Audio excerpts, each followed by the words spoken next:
Hey everyone, I am so incredibly excited to have you here for today's explainer. We are diving into something absolutely transformative, how to completely reclaim your inner peace and become totally unbothered by anyone. No matter what they do or say. If you've ever felt like your mood is just entirely at the mercy of the people around you, well, you are in exactly the right place. Okay, let's just dive right into this. So let me ask you a question. Who has the access code to your emotions? Take a second and think about the last time someone really, truly bothered you. Did they say the exact right thing to just push all your buttons? It often feels like certain people just possess this secret access code to our emotions, doesn't it? We operate under this really powerful illusion that other people can just hijack our feelings whenever they want to. And when they punch that code in, man, you feel it physically. It's that awful tight chest. It's the heat rising up in your throat. It's spending the next 3 hours replaying the exact same conversation and building these massive arguments in your head that, let's be honest, you'll probably never even say out loud. It's a completely universal pain. We are literally giving our emotional power away, and it hurts. But what if I told you that's not actually how it works? Let's jump into section 1. Who controls your emotions? Okay, so there is this huge myth out there that our emotions are just an automatic reflex. We tend to think it's exactly like touching a hot stove. Someone disrespects you and boom, you automatically pull back in anger. But the reality? The reality is completely different. When someone speaks to you, objectively speaking, all that is happening is sound waves are hitting your eardrums and your brain is processing the meaning. That is literally it. The anger, the hurt, the defensiveness, that comes entirely from you. It comes from the story you were telling yourself. Which brings us to section 2, the hidden middle step. See, most of us just fast forward right from step 1, the event, straight to step 3, our emotional response. But right there in the middle, hiding in plain sight, is step 2, the story, or your interpretation of the event. An event happens, your mind interprets what that event actually means, and only then do you feel an emotional response based on that specific story. The realization that you have a choice in step 2, that is where all your power lies.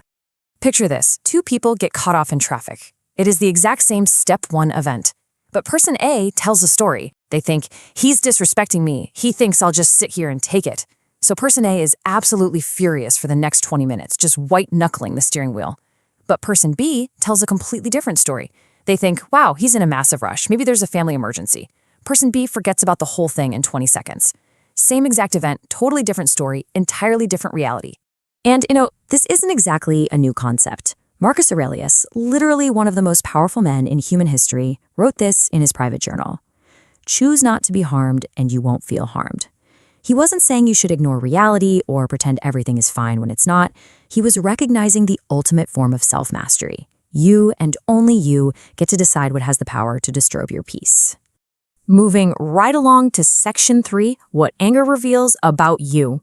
Why is it that some insults just bounce right off us, while others completely ruin our whole day? Well, if a 5-year-old calls you stupid, he'd probably just laugh it off, right? Their opinion holds no weight.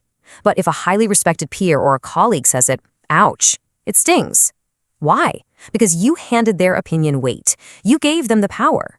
And even more importantly, you got angry because, on some deep kind of terrifying level, you actually fear they might be right. So the real kicker here is that the people who bother you the absolute most are actually providing you with highly valuable information about yourself. When you get furious, it's almost always because their words are hitting an unhealed wound. You're protecting your ego, you're carrying around unexamined pain, or you're terrified of being found out or dismissed. If someone called you completely incompetent and you knew for an absolute fact it wasn't true, you wouldn't even flinch. The anger really only exists in the places where you haven't made peace with yourself yet. Which leads perfectly into section 4, true strength is staying calm. We have this backwards idea that anger acts as a shield. Like, if we don't react and get big and loud, people will just walk all over us.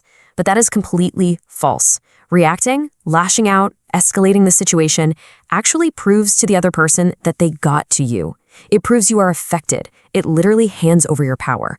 A calm response, on the other hand, means taking a breath, setting a boundary, and retaining your peace. When you stay completely grounded while someone is desperately trying to provoke you, you are quietly showing them they have absolutely no power over you. That is, without a doubt, the strongest position you can ever take. Look at it this way. When someone lashes out at you, 90% of the time, seriously, 90%, it is entirely about them. People are constantly projecting their own pain, their own insecurities, and their own bad days onto whoever happens to be standing nearby. You just happen to be the convenient target. Once you truly internalize that they are expressing who they are rather than attacking who you are, the anger doesn't even have a chance to form in your mind. Let's ground this in a real, everyday scenario. Say a coworker criticizes your big idea in a meeting. The old you gets incredibly defensive, turns bright red, and spends the rest of the day obsessing over it. But the new you just observes. You sit back and realize, hey, maybe they feel threatened because my idea is really good. Or maybe they're just insanely insecure or having a terrible day at home. None of it is actually about the quality of your idea. And just like that, the defensiveness disappears and it's replaced by a sort of calm curiosity. The source material for this explainer shares a really brilliant anecdote about a family gathering. So the author had this critical relative who always made these little passive-aggressive digging comments. For years, the author would mentally armor up and prepare for battle before seeing them. But one day, they just changed their mindset. They looked at this relative and suddenly just saw someone who was hurting, someone who was constantly projecting their own bitter regrets. So when the usual insult finally came, it just bounced right off. The author smiled, a genuine, warm smile, because they recognized the relative was just stuck in their own misery. The realization hit like a ton of bricks. That relative never actually had power. The author had just been handing it to them on a silver platter. All right, our final section, Section 5, the 3-second pause. This is a real game changer, and it's incredibly simple to start doing. Step 1, the very next time someone bothers you, before you do anything, just pause for 3 seconds. That's it. 1, 2, 3. Step 2, in that tiny little space, ask yourself, is this actually about me or is this about them?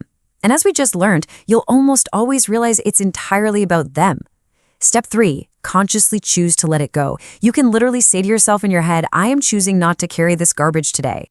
So why does a simple 3-second pause work like magic? Well, it's because anger is deeply, deeply dependent on you functioning on autopilot. It desperately wants to be automatic. It wants to be totally unconscious. But the very second you bring a spotlight of awareness to it, by just pausing, it instantly loses half its power. Awareness forces your anger to justify itself. And most of the time, when you really look at what's happening, you realize that giving away your inner peace just isn't worth the price of admission. I really want you to think about this. What actually happens when you stop needing people to validate you?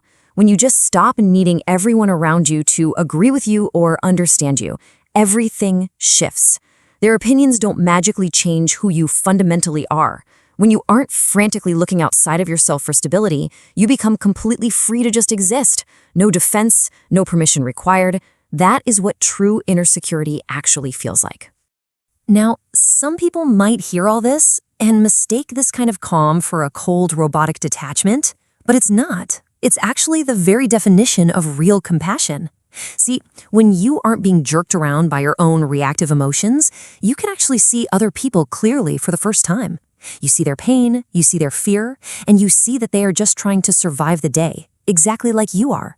It's a worn, loving understanding that completely frees you from carrying around all that heavy resentment. I want you to always remember this. You are not your emotions.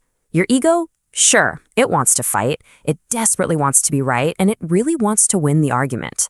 But the real you is just the quiet awareness underneath all of those noisy patterns.